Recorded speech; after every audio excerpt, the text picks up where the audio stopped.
everyone, welcome to Divya Ganita. In this video, I am going to solve KCET 2020 mathematics paper. Let's see this question. In this problem, they have asked us the sign of the angle between straight line and the plane.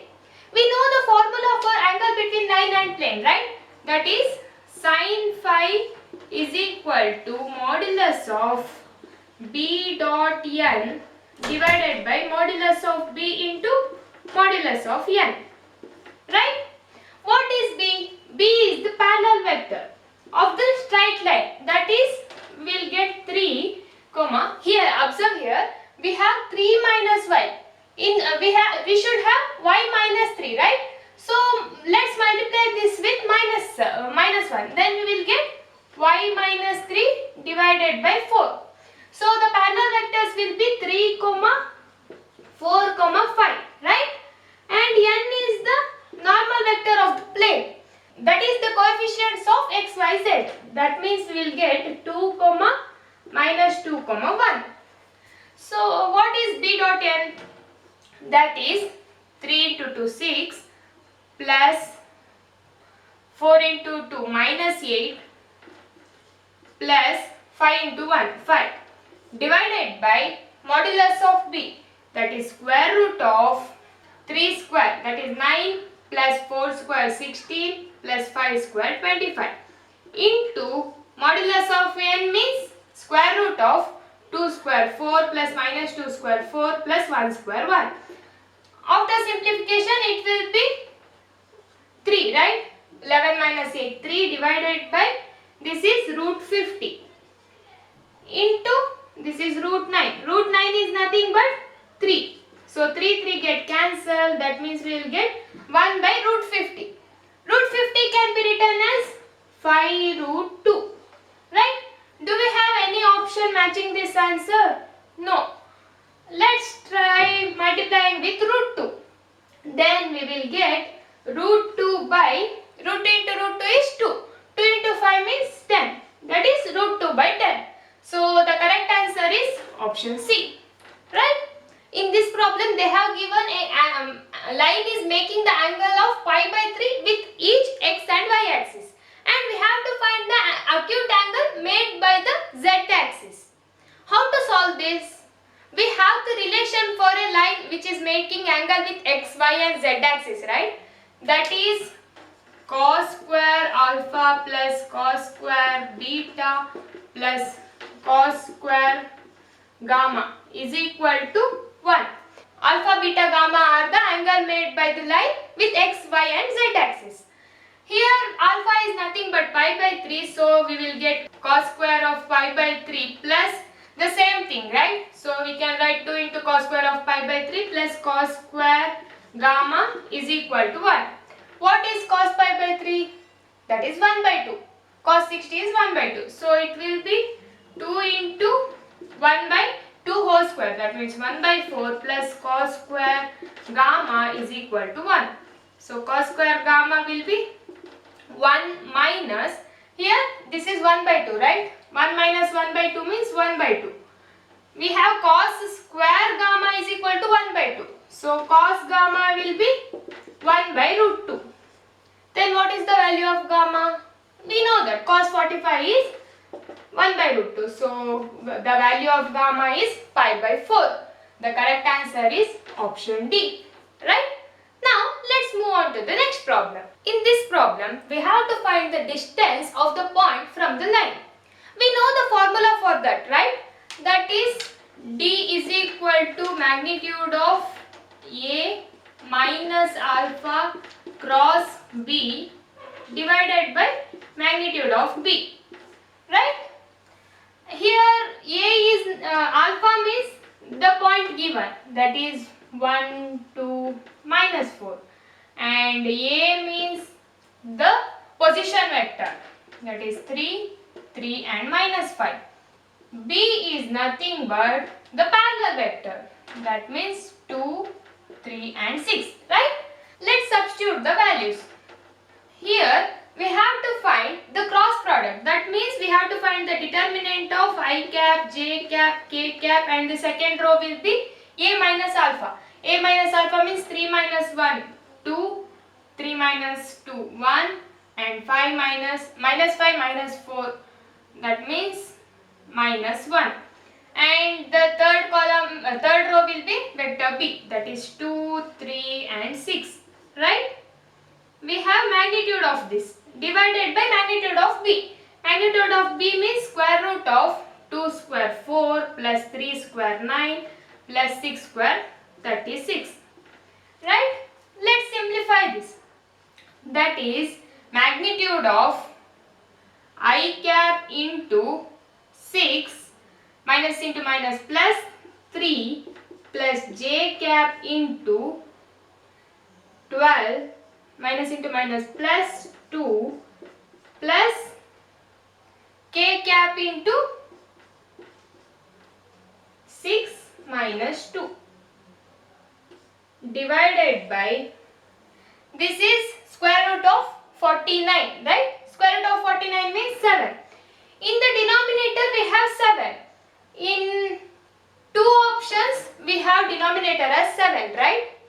And in one option we have square root of 293, in another option we have 293 directly.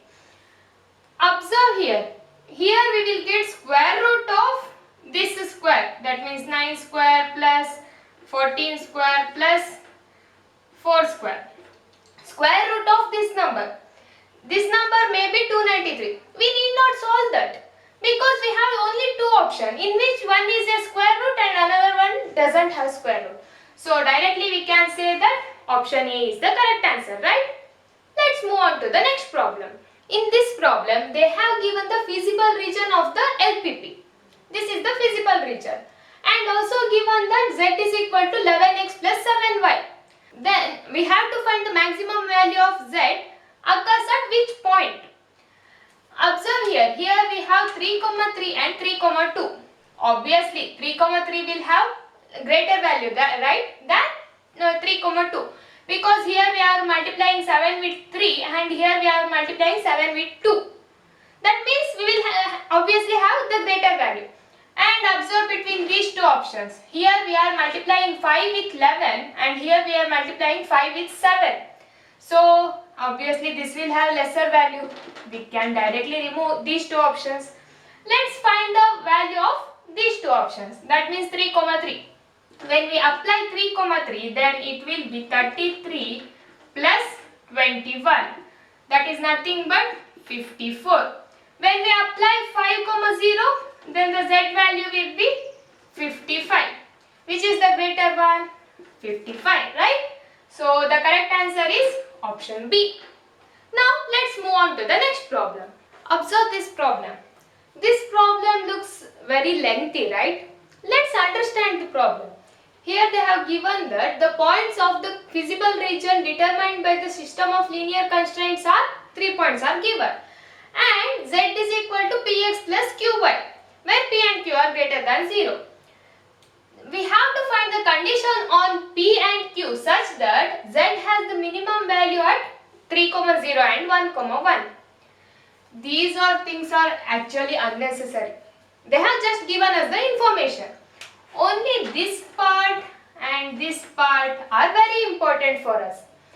Let's observe. It is given that it has the minimum value at 3, 0 and 1, 1. That means it has the same value at these 2 points, right? So let's substitute 3, 0. Then we will get 3p. And let's substitute 1, 1.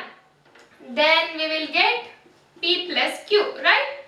Both are the minimum value means those two are equal. Then if we simplify, then we will get 2p is equal to q. Do we have any option like that? No. That is q is equal to p is equal to q by 2. That is option A, right? Now let's move on to the next problem.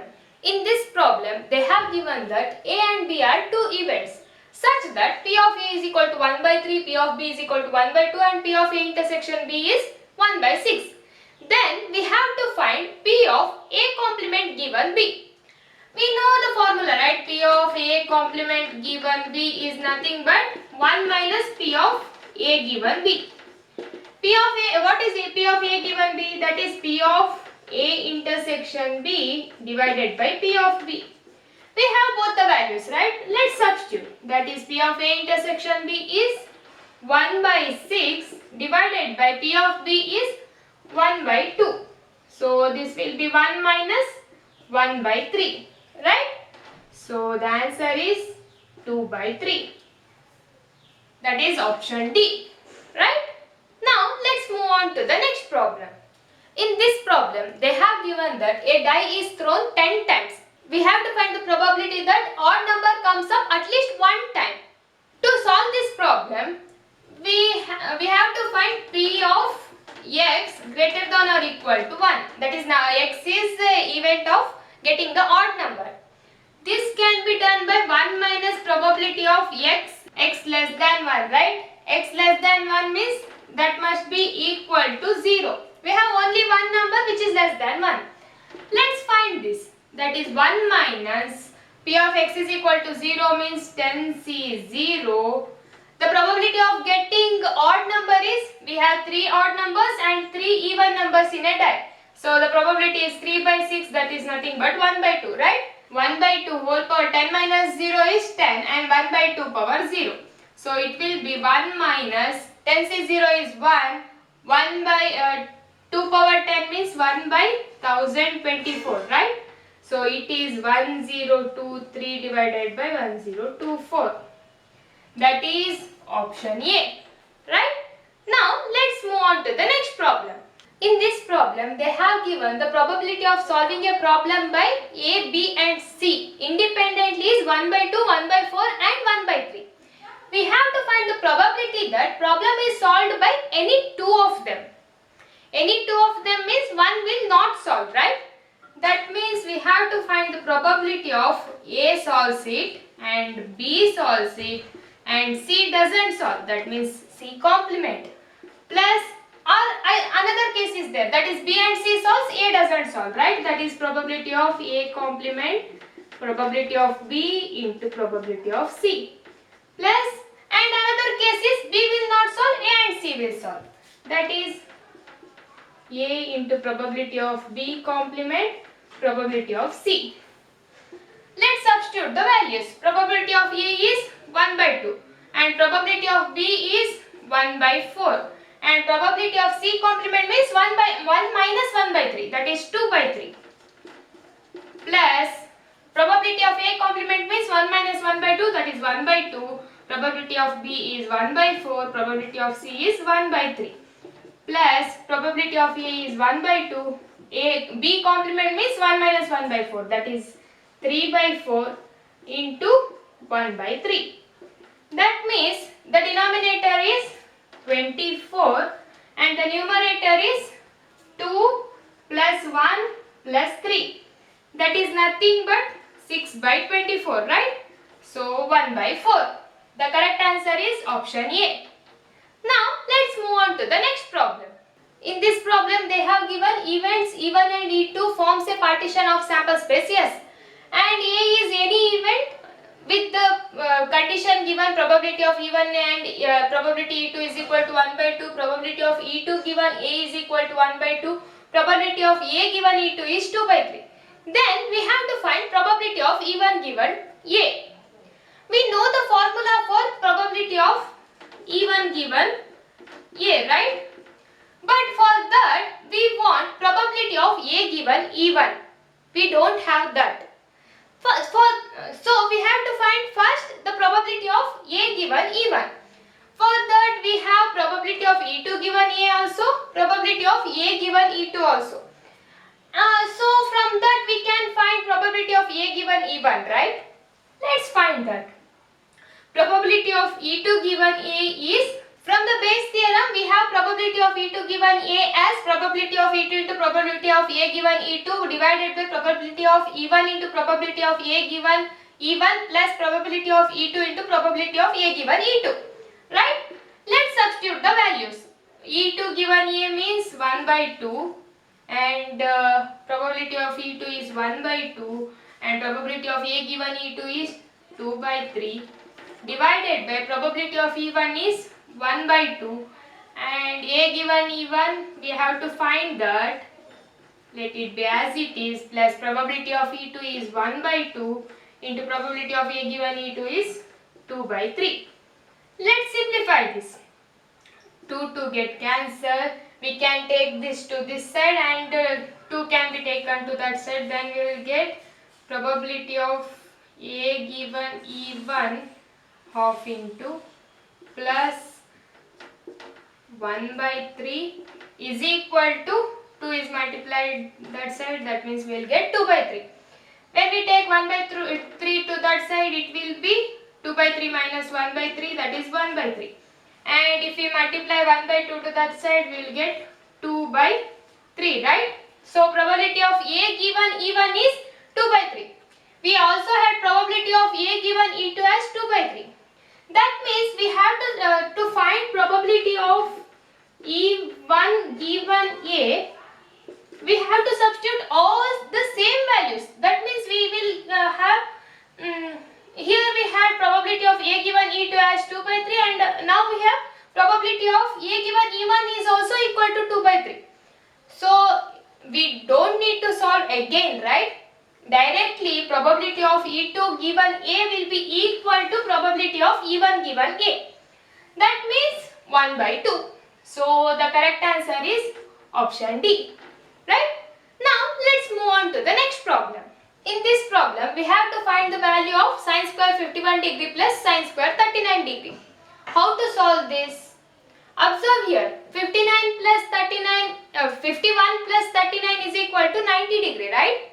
So 51 can be written as 90 minus 39, that is pi by 2 minus 39 degree plus sine square 39, right? What is sine pi by 2 minus theta?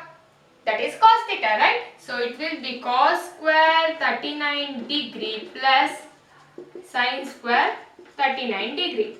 What is sine square x plus cos square x? That is equal to 1. So the answer is 1, that is option D, right? Now let's move on to the next problem. In this problem, they have given tan A plus cot A is equal to 2. Then we have to find tan power 4A plus cot power 4A. How to find this? Let's take the square on both sides. That means tan A plus cot A whole square. That will be equal to 2 square, that is 4, right?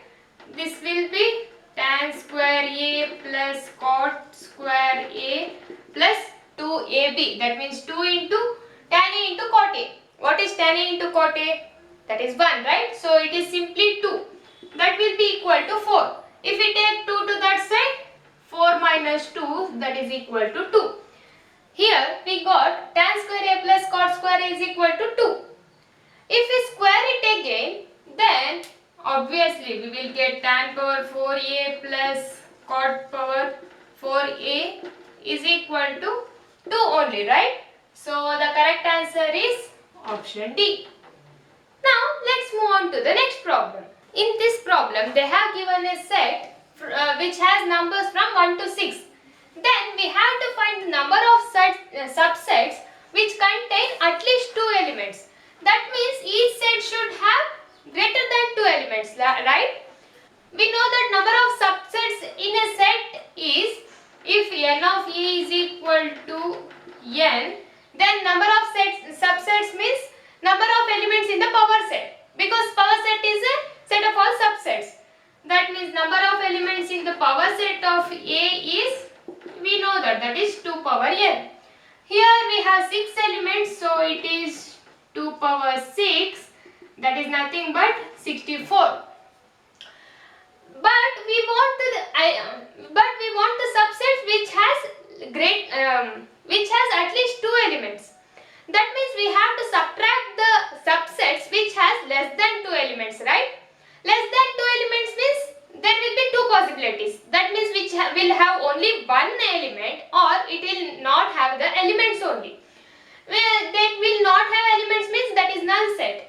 That means we can subtract 1. That means which has no element, that is null set, plus all the singleton sets, right? All the singleton sets will have one element. So here there are 6 elements, there will be 6 singleton sets, so minus 6. This will be 64 minus 7, that will be equal to 57. So the correct answer is option B, right? Now let's move on to the next problem. In this problem, they have given number of elements in set A as 2 and total number of possible relations from set A to set B is 1024. Then we have to find number of elements in B. How to solve this? We know the number of possible relations from A to B, right? That is 2 power number of elements of set A into number of elements of set B. Right? Here we have this is given that this is equal to 1024. 1024 can be written as 2 power 10, right? And here n of A is 2. So 2 into n of B. Right? So 10 is equal to 2 into n of B. That means n of B is 5. Right? So the correct answer is option C. Now let's move on to the next problem. In this problem we have to find the value of 16C9 plus 16C10 minus 16C6 minus 16C7. This is a very easy problem. To solve this problem we have only one relation, that is NCR is equal to NC n minus R, right? So 16C9 is equal to 16C7, right? So these two get cancelled and 16C10 is equal to 16C6, right? So these two also get cancelled. So the answer is 0. That is option D, right? Now let's move on to the next problem. In this problem, they have asked us to find the number of terms in the expansion of x plus y plus z whole power 10. To solve this, we have the formula, that is number of terms in the expansion of a plus b plus c whole power n is n plus 1 into n plus 2 divided by 2. Here in place of n we have 10. So that is 11 into 12 divided by 2. That means 66, right? So the correct answer is option D. Now let's move on to the next problem. In this problem they have given p of n as 2 power n less than n factorial. We have to find the smallest positive integer which satisfies p of n. This is the same question as KCET 2019. How to solve this? That is, if we apply n is equal to 1, then we will get 2 less than 1, which is not true. If we apply 2, then 2 square, that is equal to 4, which is less than 2. That is also not possible. If we apply 3, then we will get 8 less than 6. That is also not true. If we apply 4, then we will get 16 less than 24. This is true, right? So the correct answer is n is equal to 4. That is option B. Now let's move on to the next problem. It is given that z is equal to x plus iy. Then we have to find what does mod z plus 1 is equal to z minus 1 represents. Right? Z plus 1 is nothing but x plus 1 plus iy. Right? This modulus must be equal to x minus 1 plus iy. Right? Modulus means square root of x plus 1 whole square plus y square is equal to square root of x minus 1 whole square plus y square. Here root get cancelled, but that means squaring on both sides. After that, here y square get cancelled. Then we will get x plus 1 whole square minus x minus 1 whole square is equal to 0. After simplification, this is nothing but 4x, right? 4x is equal to 0. 4x is equal to 0 means x must be equal to 0. X is equal to 0 represents which line? That is y-axis, right? So the correct answer is y-axis. Now let's move on to the next problem. In this problem, they have given a parabola x square is equal to 4ay, which passes through 2, 1. Then we have to find the length of the lattice rectum. What is length of lattice rectangle? That is 4a, right? Here let's substitute x is equal to 2 and y is equal to 1. Then what we will get? 2 square is equal to 4a into y is 1. So we got 4a is equal to 4. 4a is nothing but length of lattice rectangle. So the answer is 4. Right? Now let's move on to the next problem. In this problem they have given sum of n terms of an AP is n square plus n. Then we have to find the common difference of the AP. How to solve this? Let's substitute n is equal to 1. That means when S1 will be 1 plus 1, that is 2. Right? This is nothing but A1 also. Let's find S2. Then it is 2 square, 4 plus 2. That means 6. This is equal to A1 plus A2. Right? Here we have A1 as 2. So A2 will be 4. Right? D means A2 minus A1. So that is 4 minus 2, 2. Correct answer is option B. In this problem they have given two lines Lx plus My is equal to n and L dash x plus M dash y is equal to n are perpendicular.